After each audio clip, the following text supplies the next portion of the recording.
Thank you for coming today. My name is Elaine Clegg, and I am the Safe Routes to School Coordinator and Program Coordinator at Idaho Smart Growth on our Transportation and Land Use Program.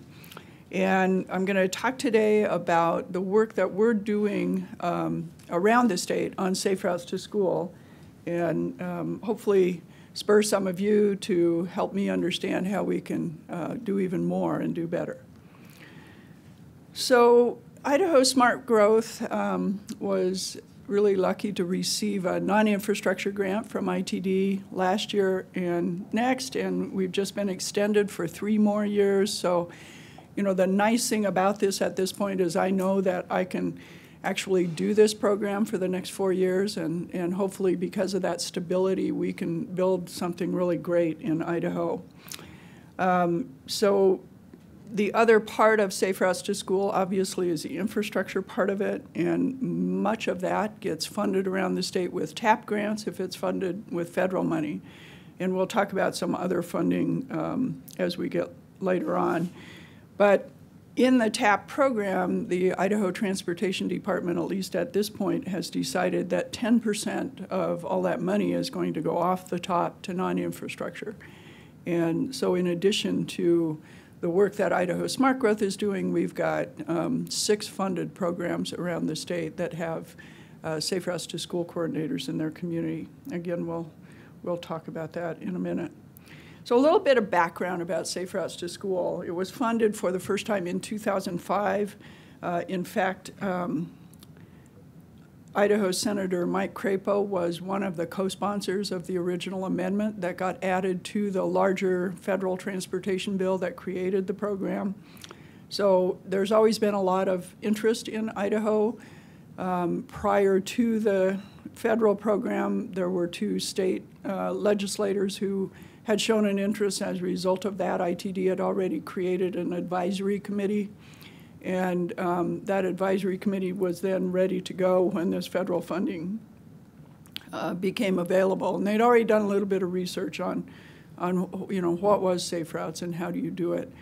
So basically what Safe Routes to School is, and I didn't fix, used to be SR2S, and now they call it SRTS. So I've got a couple of 2s in here, and I apologize if you get confused. It's the same thing. The basic idea of the program is to encourage more children to walk and bike to school, and we'll talk about why. And there's 5 or now 6. Sometimes people talk about equity as the 6th E ways to accomplish that. So why do we need it? Well, not very many kids get 60 minutes of activity anymore a day. Type 2 diabetes, asthma, heart disease, et cetera, they're all on the rise. Of course, it used to be called adult onset diabetes. It's not anymore because of this. Predictions are that this is the first generation of American children who will not live as long as their parents. That's pretty sad, and we think that we can do something about that.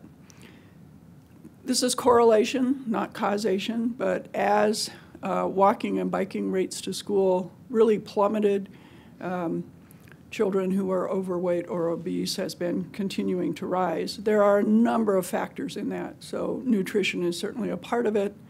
Other things, but physical activity and nutrition are the 2 main drivers. And I think we pay more attention sometimes to the nutrition than the physical activity. So what caused this? A lot of students don't live within a mile of school anymore. We've sprawled our communities to the point where there's long distances for kids to travel. In fact, in this study, only 13% of kids now live within a mile of school. The result, so actually I say what caused this trend, but also an impact of this trend is that 30% of morning rush hour traffic is parents driving their kids to school. There are some pretty bad results of that. Creates congestion, which causes people to widen roads, which makes those roads less safe, which creates more drivers, which just, it creates this really vicious cycle instead of virtuous circle. It also impacts air quality.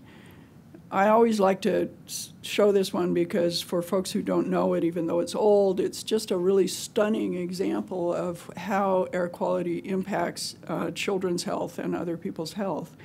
In 1996, as a result of the Summer Olympic Games, single-occupant vehicles were banned in downtown Atlanta during the 10 days of the Games. Morning traffic went down 23%. Peak ozone, which, the smog that creates air quality issues, went down 28%. But asthma-related events for kids, and these were events that caused those kids to be taken to a hospital or a doctor's office for treatment. So you know that there were more than this because they probably had an inhaler on board. Asthma-related events for kids went down 42% as a result of this decrease in traffic. So, for me, this is really important stuff. It's that health impact in not just the ways we often think about it, but then getting back to this idea that this generation of kids might not live as long as their parents. That's just stunning to me. So why don't parents allow kids to walk to school? Well, distance, 62% of parents say it's too far. 30% say traffic danger. 19% say weather, it's too hard. I think that one is pretty easy to overcome. 12% say crime. And frankly, many of those are not in crime-ridden areas, so we think that crime is really more perception than reality. Again, probably easier to overcome. Traffic danger we can overcome some. Distance is a little bit harder, but there's things you can do for kids who live a long way and still maybe do need to ride a bus. So what's happening in Idaho to help change this? Like I said, there's Tapp funding. There's $3.3 million a year over the last 3 years. That's what it's averaged. Those monies have gone to projects to improve the physical infrastructure. Like I said, 10% came off the top and went to these non-infrastructure programs. And those programs are really focused on safety for kids, mobility for kids, and then teaching them how to take advantage of those new infrastructure projects. So let's talk about the non-infrastructure to begin with. There are 13 communities in Idaho, 10 school districts who have a TAP-funded coordinator who helps run a program for education and encouragement. These are the 4 E's of those 5 or 6 I talked about, and these are what those non-infrastructure programs typically focus on. The program that Idaho Smart Growth helps run is through ITD, is designed to build capacity for more of those programs that I just talked about. We want to support the programs that exist, those local Safe Routes to School programs and coordinators, but we also want to encourage more and stronger local Safe Routes to School programs. So in order to do that, Idaho Smart Growth is providing education. We do that through a variety of methods. We provide startup assistance, and we support events. We're also integrating with ITD on their state goals. How many of you know what the ITD state goals are? Safety, which is great, right? Mobility. And often when people talk about mobility, they think about mobility for cars, but mobility is just as important for people on bike and foot, and economic development. And we heard a great plenary this morning about how bikes can really improve economic development. We have other indicators in places where there is vibrant walking and biking in core centers, that those core centers are a lot stronger economically than places that are drive-only destinations.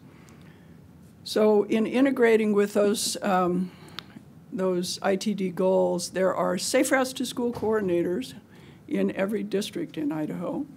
They're actually Tapp Coordinators, Transportation Alternative Coordinators, and their job is to take the infrastructure projects that get funded and make sure that they actually happen. It's actually a pretty challenging job at the moment because of the bid environment, because those projects are required to meet federal standards. Sorry about that. I don't know if I'm getting a cold or what, but I do have a voice that's been bugging me.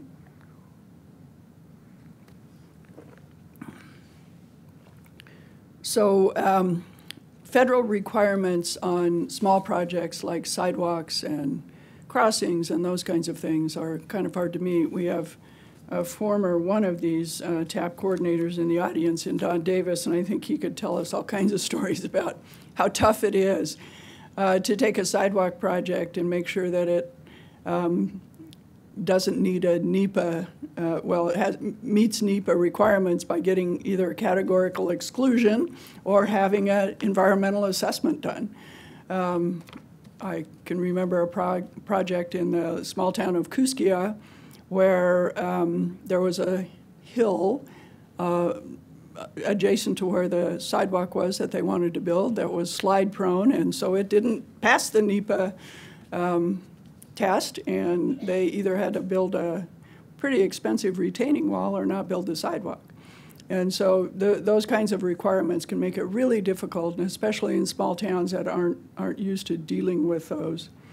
The other thing that's happened recently is the bid environment. I'm also a city council member for the city of Boise. I can't remember a bid in the last year that's come in under the engineer's estimate for the cost, and most of them have been significantly over. It's not just the Boise area that's happening in. I talked to the Tapp coordinator in the Magic Valley, and he's had projects come in $300,000 and $400,000, Tapp projects, small walking, biking projects, $300,000 and $400,000 over the engineer's estimate. And now he's working, and we're trying to help him figure out what can you do with that project to make it fit the money that they have so that they don't lose that money. Because it's often really hard to get more money for those kinds of projects. So we're helping locals, we're helping ITD, but we're also helping locals in another way. We're providing direct community assistance and assessment. The other thing we've discovered is that many of the Tapp applications that do come into ITD end up maybe not fulfilling what should be the highest priority need in that community, because that community doesn't have a comprehensive pedestrian bicycle network plan. And without that comprehensive plan, they're kind of guessing at what the need is. And they might hit it, they might not. Anecdotally, they listen to people, well, it's kind of dangerous here, we should fix it. But in fact, it might be more dangerous, or it might be more impactful to build something somewhere else. So one of the other things that Idaho Smart Growth is doing is helping find communities where that assessment hasn't been done, doing what we can of it ourselves, and helping them find resources if they need more than what we can offer under this program to get that done. For instance, the city of Bonners Ferry recently applied for and was successful in getting a grant through the National Association of Realtors to complete a full bicycle pedestrian network plan with directional signage. Why are the realtors interested? Because they know that if Bonners Ferry has a really good bicycle pedestrian network and they have really good signage on it, it's going to be more successful economically. So, like, our community doesn't have a bike pedestrian plan, so we wanted to pursue that. Who do we contact to try and get that going, to create that? So my contact information will be at the end of this, and you can certainly contact me. Cynthia also has, from the Idaho Walk Bike Alliance, has been working to try to hook communities up with various resources to get some of those done. Sometimes it can be a really simple thing. Sometimes it takes a bit. I was able to get some grant funding to do one in Potlatch, Idaho, almost 8 years ago now, and they're just completing phase 4 of that project, which now completes a sidewalk connection all the way through town on their highway and on a back road to their schools and library. So, you know, it's not always a quick thing, but having that plan really helped them then compete for the funding to finally compete that. But there's a variety of resources that might be able to help pay for it. Tapp is one. Like I said, National Association of Realtors, who knew if you have a strong aging community, the AARP has a Livable Communities program. That's another one. But if you get a hold of me, I can provide you a list and how you might go about that. Thanks for that question. And by the way, don't hesitate to interrupt. I love to talk, so if you interrupt, I'll probably talk. I also saw the National Park Service as That's and I think they're asking for applications. perfect. Thank you. Yes. How many of you are familiar with the pathway on Indian Creek in Caldwell? You know that one? That was paid for, the planning for that was paid for with the National Park Service grant many years ago. So that's another really good one. So again, we really thank ITD for the support for us to do this. We have it for 4 more years, and these are the 3 goals that we've agreed with ITD for the next 4 years as we build this program that we'll concentrate on. They're not much different from those first ones, but we're kind of homing in on what we think is hopefully a more successful and impactful program. So build the Safe Routes to School network across the state. Yesterday, we pulled together all of those communities that have TAP-funded Safe Routes to School coordinators and had, for the first time, for many of them, a meeting together so that they could learn who each other was, get names, contact information, learn about some things that we're working on, talk to each other, share success stories. I think it was a really great experience. And we have a couple people in the room who are there. They're welcome to talk about it. But the idea is that by next year, there's going to be more than those 6 folks, or whether we had 15 folks, but representing 6 programs and 13 communities. And over that 4-year period, we hope it becomes maybe as big as it used to be. So here's another piece of history. The original Safe Routes to School program required, the advisory committee in the state of Idaho required that every time you got an infrastructure grant, you had to have a non-infrastructure plan. How were you going to encourage people to use it? How are you going to educate the pedestrians and bicyclists about safe use? How are you going to educate drivers what their response needed to be safe around pedestrians and bicyclists? As a result, there were 41 communities at one point that had non-infrastructure programs. So from that, we're down to these 13. We hope to get back up to where we were at some point.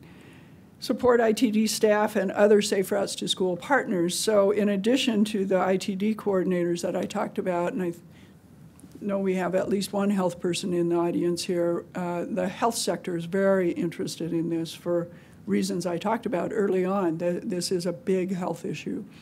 And so we know that the hospitals, the HEAL network, the local health districts in each of your areas all have people that are working on this issue, but they're working separately from ITD, and they're working separately and often separately from the Safe Routes to School coordinators. So what can we do to bring them together? State Department of Education, we often talk in Idaho that we don't fund public transportation much. I commend ITD for finding about $500,000 a year out of driver's license money to fund a little bit, but it's a pittance. Doesn't do much of anything except provide for some convening of folks. So we say we don't fund public transportation, yet in the State Department of Education, they spent over $70 million last year on yellow school buses, which if that isn't public transportation, I'm not sure what it is, and yet it's limited to a really small segment of our society, and it's limited to certain times of day and certain times of year. Is there a better way to utilize that $70 million investment to better serve the whole community? We'd like to explore that, and we think if we build a big enough network, an inclusive enough network, we'll have more success in being able to talk about that without all the fears. It's really interesting when you do talk about that. People go, "Oh, well, I wouldn't want my kid to get on just like a public bus. There'd be other people on it." Yeah, like grandma going to her medical appointment, maybe somebody going to work.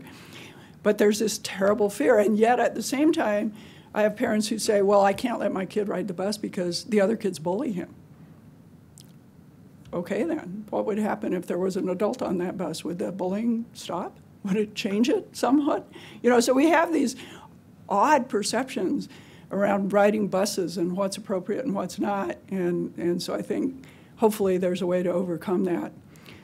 The other thing at the State Department of Education that's recently happened is as a result of these really tragic school shootings around the country, there's a new focus on safety and security at schools, and so they've started an Office of Safety and Security at the State Department of Education.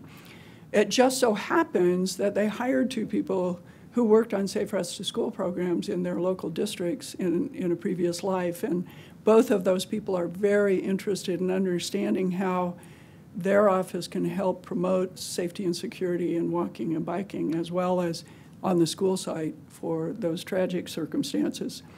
So one of the things I'd like to encourage all of you to do today, one of the reasons I want to make this presentation was think about who else is it in your community or that has a statewide organization or whatever that we should be reaching out to and bringing into this network. Because over the next 4 years, if we only talk to Safe Routes to School coordinators and we only talk to ITD, and maybe if we're lucky we talk to the health community, we still won't have the kind of big, broad, unsiloed network we need to really move this thing forward. So, you know, I encourage you to help us think about who else we can bring in and how we can do that. One of the ways that we hope to do that is to measure the success of the program. So that's the third thing that we're going to concentrate on. One of the things we talked about yesterday at our convening was that we, of those 6 programs that I talked about, each of them does gather some data, but nobody gathers the same data. Nobody gathers it the same way. Nobody has tools that makes that data collection easier or more convenient. There's a national tool of a parent survey that really doesn't work for Idaho, and yet we've been limping along for the last 5 years trying to make it work, even though it's onerous and hard to fill out, and parents often give up. So we talked about, okay, can we can we create an Idaho parent survey? Could we put it online so that parents could go online and fill it out and it could get sent to the appropriate district?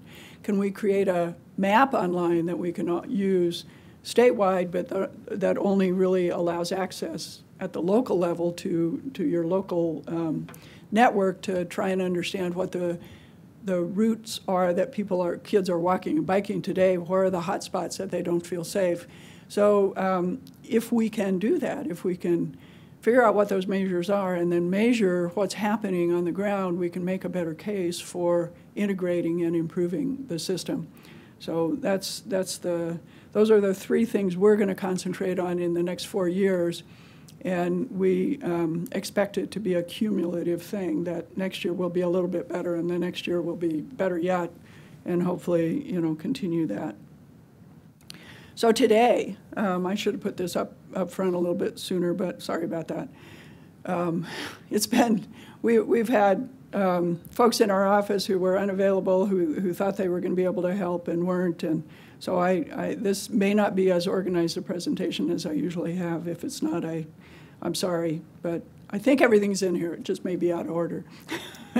Today, hopefully you learn about the program that we're working on, learn who's working and where they're working today and where the opportunities might be, how Idaho Smart Growth has worked to improve that, help discover communities that we might add to the network for next year, and hopefully have a little bit of fun. So far, I've just been talking to you, so we got to figure that one out, don't we? So first year, what did we do? We reconnected with, those 41 communities I talked about. We tried to reconnect with anyone who was still around from those communities to see if they were still interested. We found a few. Not all of them, but we found a few. Once we found those interested communities, past and present, we figured out who it was that was ready to do something right now. So a couple of them were. In Emmett, we had a walk to school day at the junior high, walk and bike to school day at the junior high. We had 75 bikes come to the junior high, and that was walk to school day. But you know, the junior high kids would rather bike than walk. Had a lot of fun. At the elementary school that we did, the principal decided, well, you know, I do have a lot of kids from the rural area that have to be bused, because they get kids from Horseshoe Bend and Sweet and Ola. And, you know, I guess actually there's an elementary school in Sweet, but anyway, up in the rural area. So they had the bus drop off at this park about a quarter of a mile from the school, and all 320 kids from the school walked in together. It's quite a fun event. In addition, we did some assessment work with them. They applied for a TAP grant. Unfortunately, they didn't get it, but that means, okay, let's go back to the drawing board, see what was missing, see what you can do to make it better, and we're now involved with them so we can help them do that. In Bonners Ferry, they also had a walk to school day. They had 400 kids participate at the grade school. We did an assessment for them, and the school board is having a meeting in June where we'll be going over that assessment and understanding what the school district itself can do to make some of those things happen. The easiest of which is a walking school bus. In the morning, parents make a loop from the junior high to the elementary school and drop off kids at the junior high and then at the elementary school, and of course there's congestion at both. In the afternoon, they do just the opposite, start at the elementary, go through junior high. So if there was a walking school bus in between those two schools, which are less than a quarter of a mile apart, you could then designate this relatively big parking lot that would contribute much less to congestion around the school as the place to pick up and drop off and get the kids in between by walking. That means that the little kids, anyway, would get to walk a little bit every day. And they're the ones who are most prone to it. So those are the kinds of suggestions we can make for a community if we're able to go in and do an assessment. So we did, here's the kids. These are all the kids that biked. Behind this group of kids in Emmett is the bike rack, and it typically has about 22 bikes in it on a day, and it had 75 that day. Other local events we helped with were bike rodeos in a couple of communities around the state. We also helped do an assembly, safety assembly for kids. There's a curriculum that the Treasure Valley Safe Rest to School program has created that is available for in-class for school districts who are interested in that, and those are all things that we can do. Here's one of the things we discovered. I talked about silos, and I talked about the fact that it used to be that if you got an infrastructure grant, you had to do some non-infrastructure. And since that's not the case anymore, we found that the communication between city, county, highway district, and school district is almost non-existent. We heard a lot yesterday from our coordinators that getting the school board or getting the school district on to agree to do something with them is often difficult because they're disconnected from this and they're so focused on their little silo, which is education. Understandably, they've got a lot of challenges, but because of that disconnect, infrastructure gets built and it doesn't get used appropriately. Or, as was the case in Caldwell, infrastructure got built and nobody could figure out why it wasn't being used. They put up a video camera and watched, and who knew the sprinklers came on every morning when the kids were supposed to be walking there, so they diverted and walked somewhere else. So breaking down those silos can be really important in order to make sure that the things that can be done really help. So like I said, infrastructure alone is not enough. You've got to break down those safety issues, and you've got to encourage kids. There's also perceptions of safety that often linger. I don't know what it is about our culture for a very long time. We did a project in Mountain Home, and If you know Mountain Home, again, the elementary school is not very far from the middle school, and the walk is along a park. There is a crossing on a highway, major road. And so we all thought that the issue of kids not walking between those schools was this intersection, this crossing of the highway. Everybody was focused on fixing that. When we did a parent survey, one nice thing about those parent surveys, they have an open-ended question at the end. What are your concerns that haven't been addressed yet? 3 or 4 people on that open-ended survey said, well, that park is dangerous. We won't let our kids walk because there's too much danger in the park. And we're like, dangerous? What's going on? Well, we find out that 25 years ago, a junior high child abused an elementary child in the park. One incident, fixed, never happened again, but everybody remembers that the park is a dangerous place, and so nobody will let their kids walk.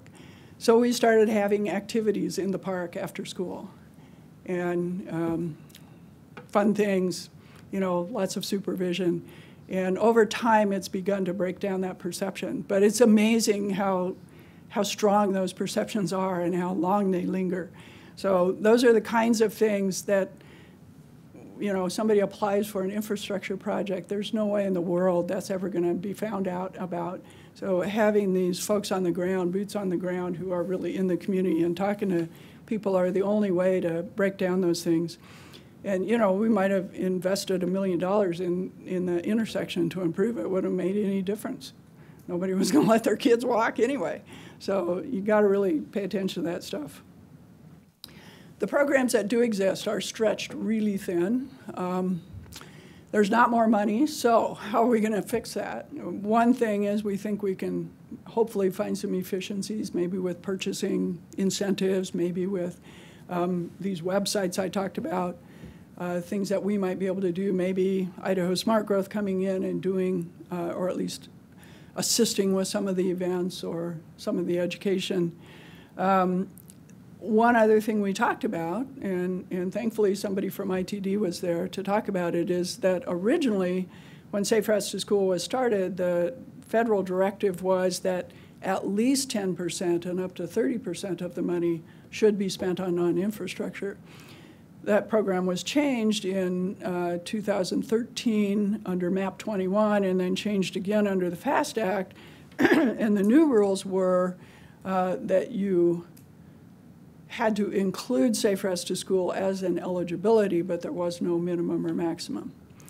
So ITD, thankfully, I think this was a great move on their part because I'm not sure we would have gotten any, said, well, we have to spend some and we can spend up to 10%.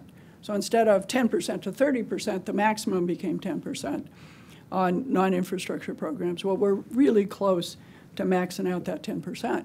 So growth in the programs means there's no more TAP money to help fund these. So one solution, there's not enough TAP money in general. Let's just put that one on the table. There were about $7 million worth of awards this year, and there were $15 million worth of applications. 2 years ago, there were $17 million worth of applications and even less money. The Child Pedestrian Safety Program had $8 million worth of applications for $2 million. So there's clearly more demand on the infrastructure side than there is money to fund it. But funding more infrastructure without the non-infrastructure, we think, is probably not the best way to go. So one of the things we've talked about, and federal money is a lot easier to spend on non-infrastructure than it is on infrastructure because you don't have to do the environmental assessment. You don't have to do all those other things. So one of the things we talked about is perhaps asking the IT board to consider changing that maximum from 10% to something else. I'm not advocating for that because my job today is to tell you about the program. I'm just telling you that that's a possible solution that could happen. If that doesn't happen, there does need to be some other source of funding for education and encouragement. There is a new source of funding for those of you who follow the transportation funding, you'll understand this. If those of you who don't, if this is confusing, ask me to explain, okay? That's all I'll say. So transportation funding comes in federal, from the feds with lots and lots of restrictions. Comes from the state with some restrictions. Mostly what happens at the state level is that there's a constitutional restriction in the state of Idaho that any gas tax money has to be spent on roadways. It can't be spent on transit. There's some interpretation that that means car-related, but I think we've overcome that now, that roadways include bike and pedestrian facilities. But just know that that's out there. Anyway, so ITD has not ever spent state money specifically on bicycle pedestrian, projects previously. 2 years ago, the legislature passed, 4 years ago, the legislature said, hey, we have this surplus. We have extra money at the end of the year.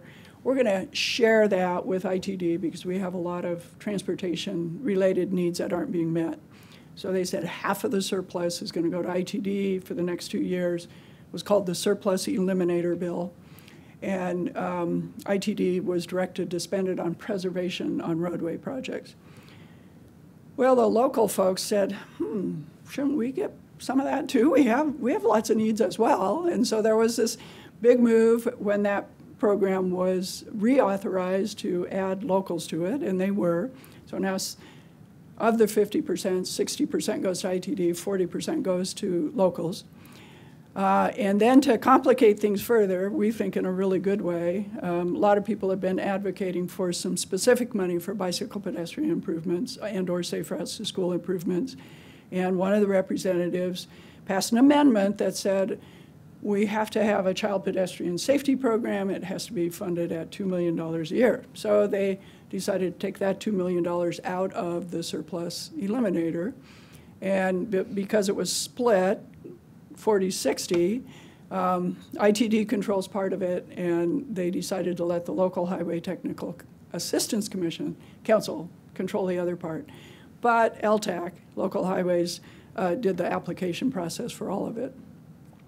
So there is finally some state funding that goes directly to child and pedestrian projects. Again, it's still not enough. There's lots more demand than there is money to fund it. But the legislature, we did hear very, very clearly from the legislature that that should go to infrastructure and not to education and encouragement.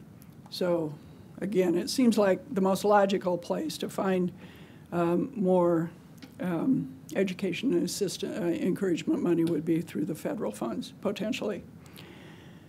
So we did find that these safe routes to school coordinators we do have can be more effective with some educational support, with the peer sharing that we did yesterday. But we want to know, both from them in our convening yesterday, but from all of you, what else?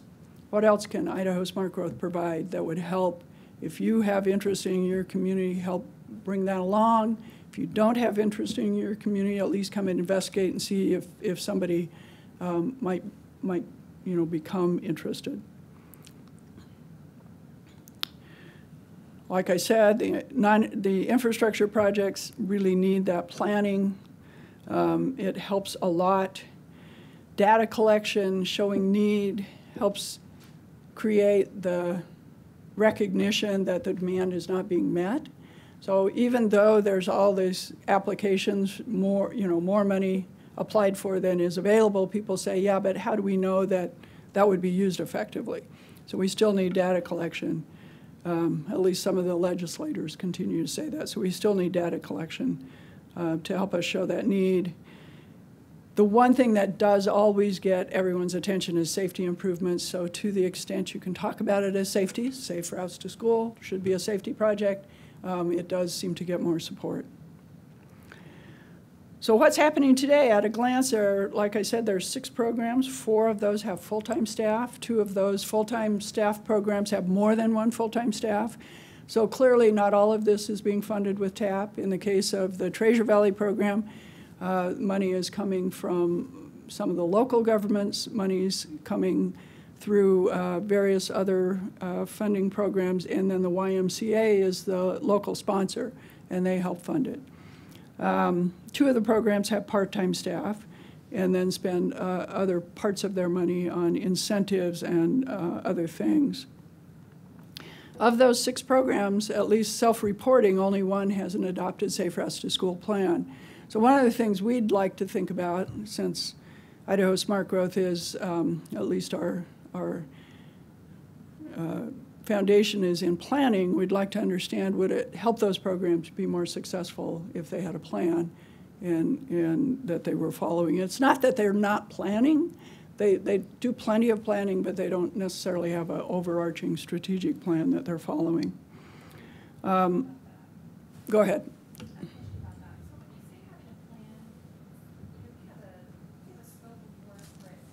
Right.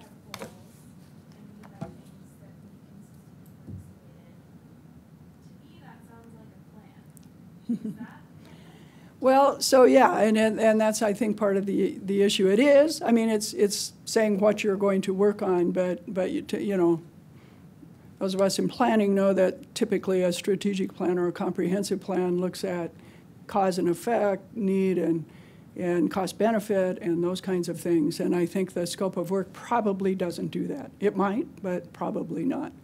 So, Danielle, did you? It's not. It's just it's a best practice suggestion.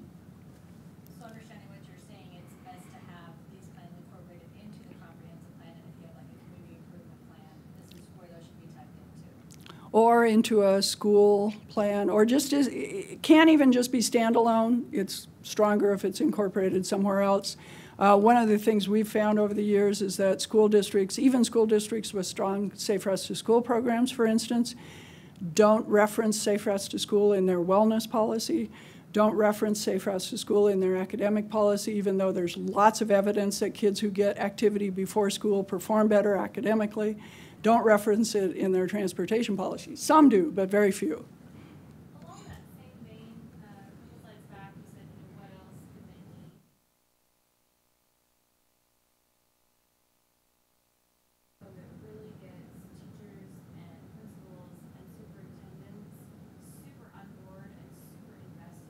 Yeah. Because I have principals that they totally get it and they're totally invested, and then I have principals that they don't have anything to do with it. They're so focused on what's going on inside the walls of their school that thinking about how kids are getting to and from is just not a piece that they can even wrap their head around. And I think that's a really good point. ability to facilitate the Safe Routes to School program so much easier if they could have this buy-in. So Yeah.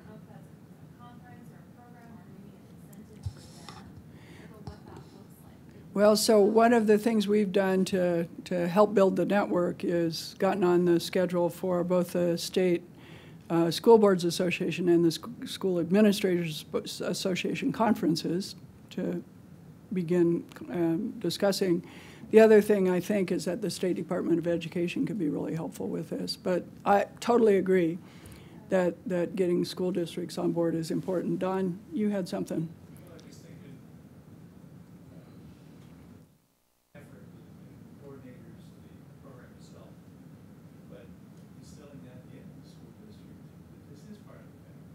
Yeah.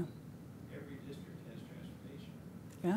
Transportation usually it's all about buses and everything, and somewhat address parents bringing their kids to school somewhat, but walking, biking, is usually not there. Yeah. It's a surprise. And yes, there was a push when Safe Routes to School came out first. Oh yeah, this is great. Coordinators that were put in place. Section up there, volunteers. Yeah. This has to be volunteer-driven effort. Mm-hmm. Lots of parents would be there if the district responded. Yeah. I couldn't agree more that I think ultimately my view of it is it should be a school district funded function. How many school districts pay stipends to coaches? Do you know any that don't? how much would it cost to pay a stipend to somebody to be the coordinator for the volunteers, especially in the small school districts? But, you know, I guess having said that, I would say, how do you get there? And you get there by, I think, rebuilding the infrastructure that we had at one point to build the momentum. One of the things that the state, again, Department of Education may be helpful with, they could require school districts to address biking and walking in their transportation plan. They could require school districts to address biking and walking in their wellness plan. They could require them to address it in their academic performance plan. And that would be really helpful. Danielle and then Aaron. Sometimes when we go into the schools, it seems like they're not even familiar with what Safe Routes to School is. And that's probably maybe on our part, but I would think that at the higher level, they could understand what Safe Routes to School is and take that back to their staff or the principal or whatever. That it would be Yeah. helpful for us when we go in and have them be somewhat familiar with what the program is, so that when we go in and talk to them about Safe Routes to School, they're like, oh, we get it. Well, and you know, as I've been thinking this through and how we're going to build up to it, how many of you work with districts that pull their principals together at the beginning of the year and talk about all the things they need to do, right? So how do we get into that meeting, even if it's only 5 minutes or 10 minutes? And we do get into that. You do. in one of our districts. Yeah, yeah. And the Treasure Valley program does in Meridian, but doesn't in Caldwell, Nampa, and Boise. You know, so it's really hit and miss. Even though Boise supports it in some ways, then in other ways they don't. So, yeah, no, these are all really important things. And to the volunteers, well, first Aaron, and then we'll talk about volunteers. So my comment is about that wellness policy that you were talking about. Yeah. So the Roscoe School District just went through and revamped the wellness policy last year, and I was asked to sit on that committee. And there's something drafted up by the state that's like what your wellness policy should include. And in that, it specifically says Safe Routes to School program and support. Really? So we fought tooth and nail to get those words put into the wellness policy, and the school district just absolutely would not approve it. They put something very vague in there, like to the effect of continuing to support active transportation. But they would not specifically say the Safe Routes to School program because the school district, it's a policy-driven environment. So once the words are actually in there, then they have to do it. Yeah. And they didn't want to have to do it. They wanted it to continue to be something that they could choose Interesting. in or out. And that's really disappointing. Yeah. It's nice to say that I considered it a win that they said that they would support active transportation, but that they specifically won't support the program that's Yeah. available to them. That's a culture change that is much bigger than just me sitting on the committee. That's really interesting, and thanks for bringing that up. I do know Sandpoint used to have it in their wellness policy and their transportation policy. I don't know if it still is, the actual word Safe Routes to School, which is why I think in Erin Billings' case, she's funded through the school district. She works for the school district. So I do think that would be an important change. So I'll make a note of that one. Volunteers, Don brought those up, and he's absolutely right. These programs would go away without volunteers, even where there's a paid coordinator. The one thing that you have to recognize about school volunteers is that they age through just as our kids do. So, I've got 5 kids, and I did the circuit 3 different times because they're kind of 3 different age groups over a 25-year period. I had kids at the elementary school for 18 years in a row. So I got to participate for a while, but most people don't have quite that longevity, and so after 6 or 8 years, they're gone and off to somewhere else, and you got to find the new one that cares about it. So despite the fact that it does need to be volunteer driven to some extent, I think it's really hard to do it without that one person who gets up in the morning and says, this is my job today to do this. So, but really good point. So, like I said, we don't know much about the Safe Routes to School programs yet. There's going to be a little report on the Idaho Smart Growth website after today that talks about all of this stuff. There's 10 school districts in Idaho, serving 13 communities. So West Ada serves both Star and Eagle in addition to Meridian. And 134 elementary and middle schools in areas where those programs exist and are being served, and approximately 38,000 students. So there's 284,000 some students in the state of Idaho and 150 school districts. So 6% of our school districts, but 13% of our students with just these 6 programs. Wouldn't take a whole lot more to serve the majority of Idaho students, I don't think, because the fact of the matter is, even though we're a rural state, 70% of our population lives in 6 urban areas in the state. So we could do a lot to serve a pretty good percentage of the population, especially in the areas where the highest safety issues are, with not too much more. This slide's a little hard to see, but I wanted to include it. It's a history of Walk to School Day. Since we don't really have any other data, I got what there was out there. The National Partnership for Safe Routes to School administers and manages a website that helps folks do international walk to school in the United States, participate in that. And you can register your school and tell them how many kids walked and all of this other stuff. So over the last 4 years in Idaho, we've seen a steady increase. If you look at that middle year, for some reason, Daniil, who runs a great program in Idaho Falls, didn't have as many schools report that they participated, even though we know that they did. And same in 2018. That would be an even bigger increase in 2018 if the Idaho Falls schools were all registered. So we are seeing a growth in participation in Idaho, despite the fact that there aren't a lot of paid programs, and that is all volunteer-driven, and I think also driven by folks who recognize it's a good thing to do and necessary because there's safety issues. So the 5th E is engineering and safety, and the one thing I wanted to say about this is that infrastructure improvements are often made in your community without thinking about how to make sure that they continue to serve or serve better than they did before the walking and biking, whether or not they're a walking and biking infrastructure improvement. So talked about the fact that, over the last few years there's been 30-some million dollars worth of projects applied for, and only about 9 million of those got funded. In that same time, every year in the state of Idaho, about $400 million gets spent on roadways. So of that $400 million, how much of that is addressing walking and biking safety at the same time that they're doing those infrastructure improvements? I think that's another place that we can find synergy and make improvements without having to go after specific separate funding.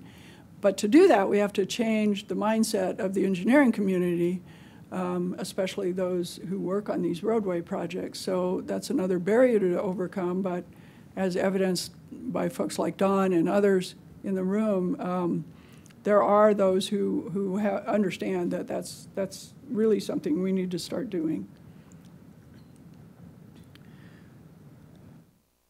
So I talked a little bit already about those Tapp Coordinators. This particular picture is in Manan. For those of you who are familiar with eastern Idaho, it's a small town north of Idaho Falls. Big potato region. That building on the right is a potato warehouse. There's no space between it and the highway, and yet kids were walking in that gravel along that edge to get to the only store in town, which is down at the intersection at the end of this.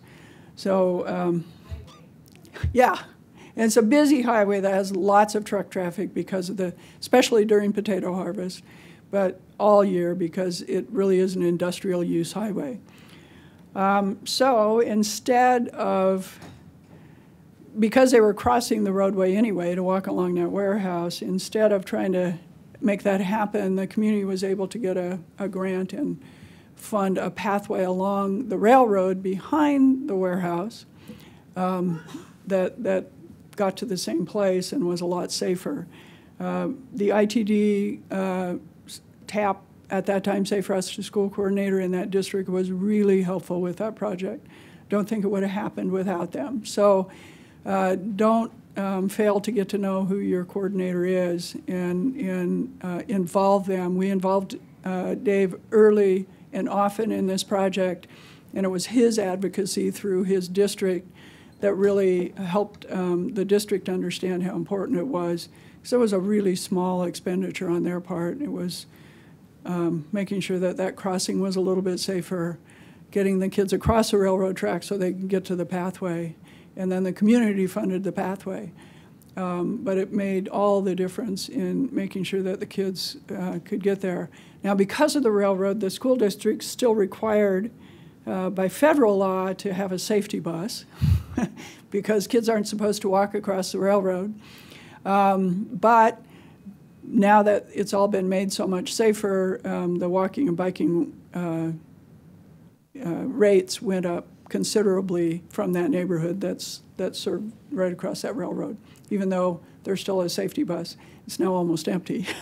So there's also these confusing requirements that they have. Here's the Child and Pedestrian Safety Amendment I talked about. LTAC administers these funds. One of the things that has happened with the TAP funds is that because it's such a small pot of money, it's really hard for ITD to, are we late? Oh my goodness. I'm not watching. I'm sorry. I was not watching the time. You should have told me. Did you try? Okay, sorry about that. We'll get you guys to lunch here in just a sec. The TAP funds have been awarded for the next 3 years, but the LTAC funds will be awarded yearly, so they're really important. Your job, for those of you who can, is help us discover who those interested communities are that need our services in the future so that we can spur more Safe Routes to School programs. Like I said, I'm sorry I just talked too much because I thought I had lots of time today. Apparently I didn't. Thank you.